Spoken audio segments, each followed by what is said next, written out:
Good morning. Detecting talk time again, folks. It comes around pretty quick. This week, there's a number of topics. You'll see me keep looking down, and the reason why I'm looking down, like I said on the last video, is because I'm looking at my notes. My memory is not as good as it used to be, so I'm not able to remember everything that I'm cramming into these Detecting Talk films. So I do apologise if I keep looking down. I hope you guys understand why I'm doing it. First off, I've had quite a lot of messages and emails actually of people asking specific questions, and I can't cram everything into one episode, so I've got to start moving them on till next week. So if your question doesn't come up this week, I'm just going to try to cram it in for next week or the week after. So there's a lot of material to get through. That's what I'm trying to say. First off, is this has been asked by quite a lot of people. Kevin from Wiltshire has emailed me asking about permission, but he's not alone. There's probably about 4 or 5 different emails and messages that I've got over the last couple of weeks asking, can we give him some information about gaining permission? Now, permission is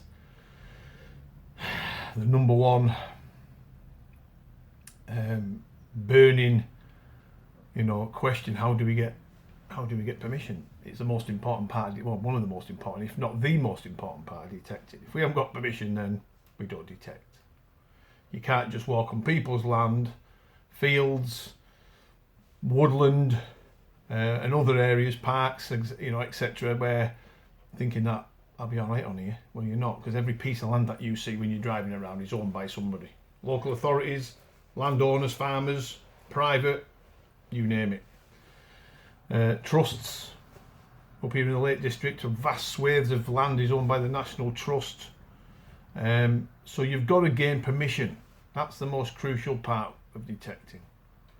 Now, in the early days when I started detecting, young fresh-faced kid, permission was easy. Every farm I knocked on around this area, in Cumbria and Lancashire, pretty much straight.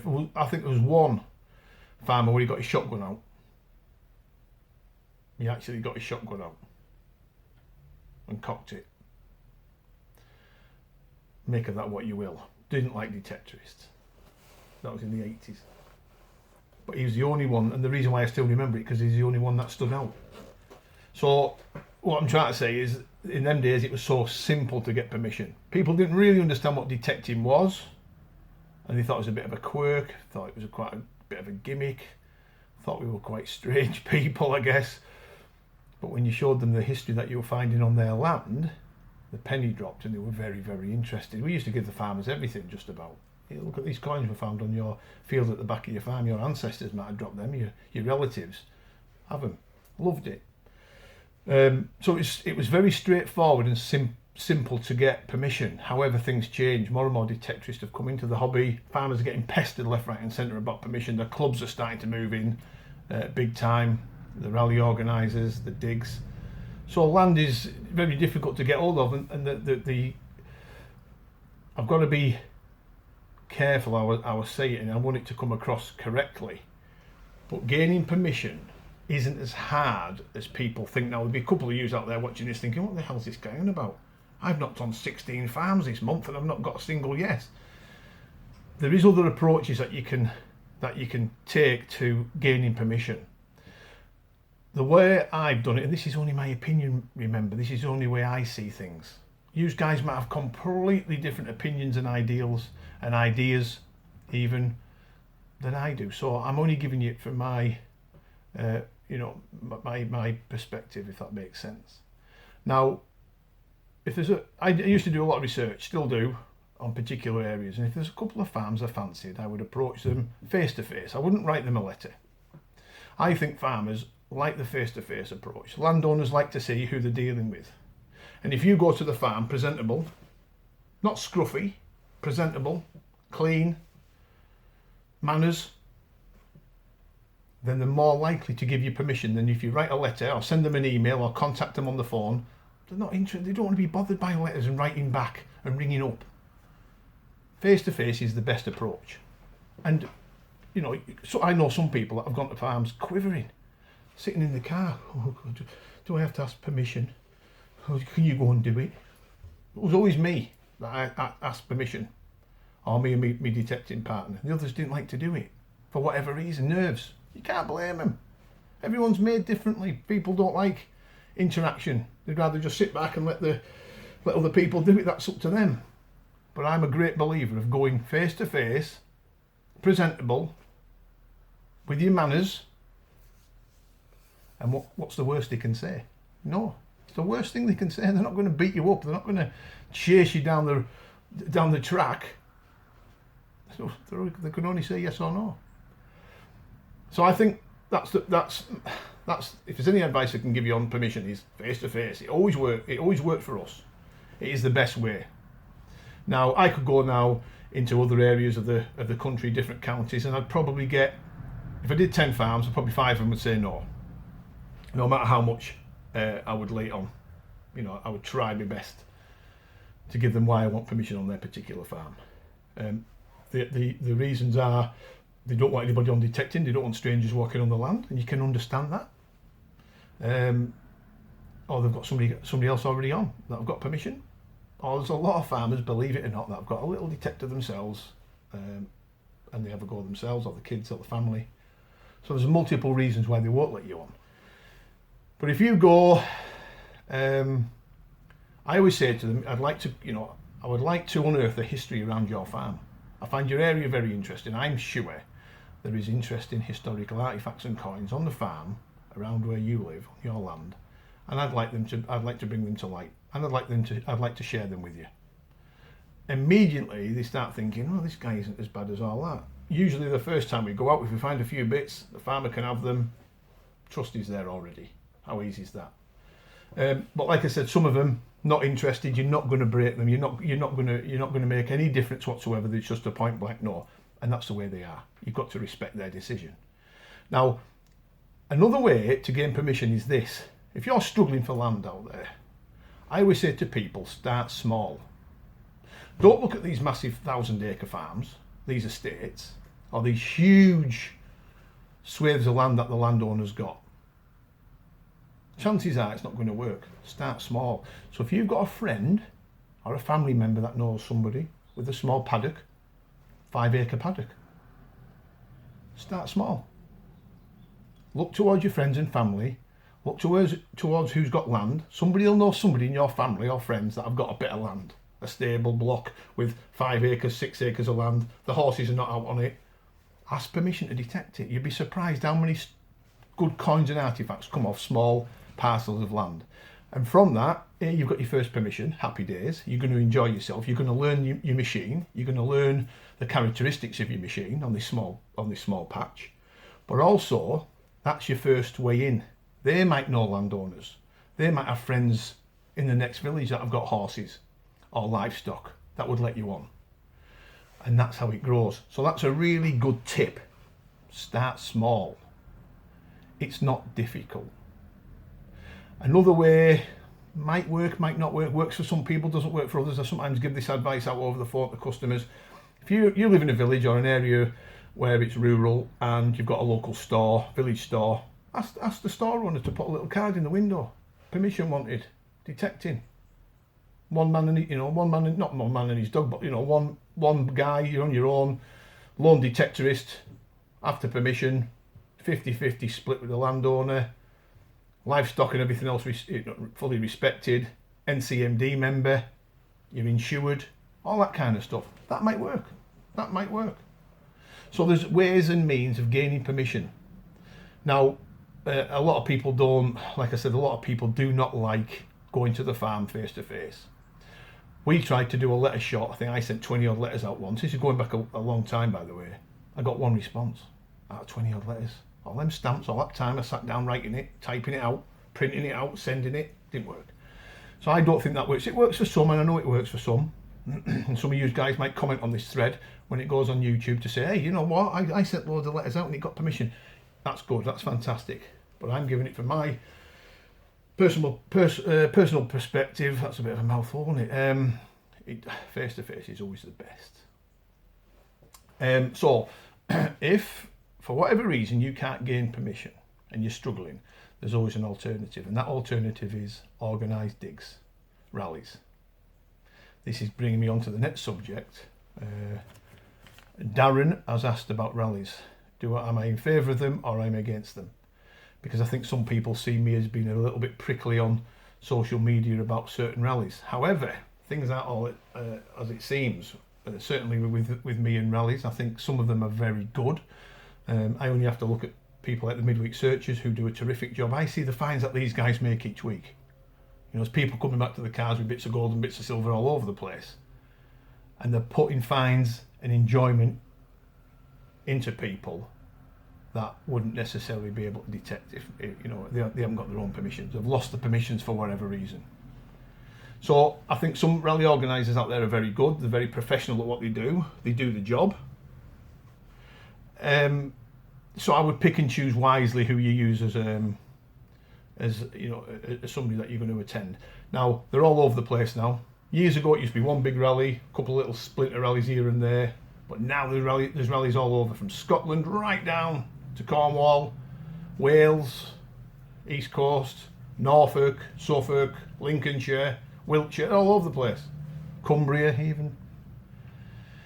Now some of these guys are coming into the hobby, the 12-monthers, 18-monthers. To me, they're the worst type of people. They come into the hobby, they're instant experts.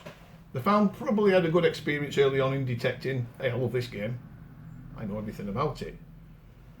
And all of a sudden, 12, 18 months of giving people loads of advice, but this is the best machine to use. I'm going to start doing rallies. And they haven't got a clue about the laws, the etiquette that goes on behind rallies and how to do it correctly. So they're a danger to the hobby because they're doing certain practices that are completely out of order. So I'm against these guys that are coming into the hobby to make a few quid on the rally game. They haven't been in it that long. They haven't a bloody clue. They haven't a clue about all these people using different machines. They're telling, use this one. That's rubbish. Been doing it 12 months. Get a grip. So I'm against these guys that are coming into the hobby to make money, flash in the pan. Next month I'll be playing golf. So pick your rally organisers wisely. There is, like I said, there is some good ones out there. There's no two ways about it. A lot of people go on rallies and find bugger all. Now you think about it. I'm personally a private detectorist. I do my own thing each week. You'll very rarely see me on a rally now. I used to do a few, and I was very, very fortunate. I found gold hammered on rallies. I found bronze age on rallies. I've been very, very fortunate on rallies for fines. But I might be an exception to the rule because I've detected alongside people that have been doing rallies for 20 odd years and found bugger all. And it's because you're putting yourself up against 100 people, 200 people. So you've got 1 in 200 chance of finding that one good thing on that field. Whereas if you're on your own private permission, with your couple of your mates, your chances are increased. But that said, again, we'll go back to midweek searchers. They seem to produce the goodies each week, and it's because they do a lot of hard work to find the land. They put the digs on a couple of times a week. They do a terrific job. And there's others out there that do a similar one. But just be aware of these flash in the pans, fly-by-night types that have only been doing it a couple of years, 18 months, 12 months even, believe it or not. They've been detecting that piece of land for the last couple of years maybe, or less, or people have, and they're putting rallies on. It's absolutely atrocious. Nothing's coming up. It's just like the Gobi Desert. And they're just after that 10, 15 quid. We do our own digs. I do 3 or 4 a year in Cumbria or other places possibly, we've done in different places, and it's just a way of saying thanks to my customers. I only hold digs for my customers. So people buy a machine off me or some accessories, we have a dig, we put digs on for them, and it's my way of saying thank you to them for being our customer. We don't even make any money out of it. We take no money out of it at all. the money goes to charity or the landowner, and that's how I want it to be. So that's the rally scene, hopefully put in a nutshell. Like I said, you do your homework. Always do the homework on who's doing the best digs and who seems to be the most professional and who seems to be doing it correctly. That is the key. Finally, we again going back to rallies. Actually, this is a good one to bring up. Detecting technique. Now, if you're on a rally like I've been to some of them in the past, you'll always see that one or two people detecting with a coil about this far off the floor, or even at that angle, swinging wildly, 100-metre sprint across the field. how are they going to find things like that? There's always them small minority of people that don't detect correctly. Who are we to go up to these people and say, hey, put your search coil to that floor, go about your job slowly and methodically. What are you swinging like that for? Why have you got your coil this far off the ground? It's rude to go up to these people and say, listen, the reason why you're coming back to the car with no fines every week is because you're not detecting correctly. Your technique's awful. So I'm going to do a small video in a couple of, well, our test bed, believe it or not, the grass is still growing on it. So I'm going to get the farmer to cut it for us. And when he cuts it, I haven't got my own tractor, you see, so I have to rely on one of the farmers locally to cut it for us. But when he cuts it, I'm going to do a small video on how I detect for the newbies coming into the hobby, the new guys, just to show how my search coil lies, how fast to go, overlapping sweeps. Don't miss a thing doing it that way. These guys out there, you'll see them all the time swinging wildly. I mean, they're going to miss so many things. It's unbelievable how they do it. I've actually gone up to one, and it sounds rude, but I couldn't help myself. And it was on a big rally a number of years ago. I think it was when the XP machines first came out. So you probably at least 10 years ago, at least.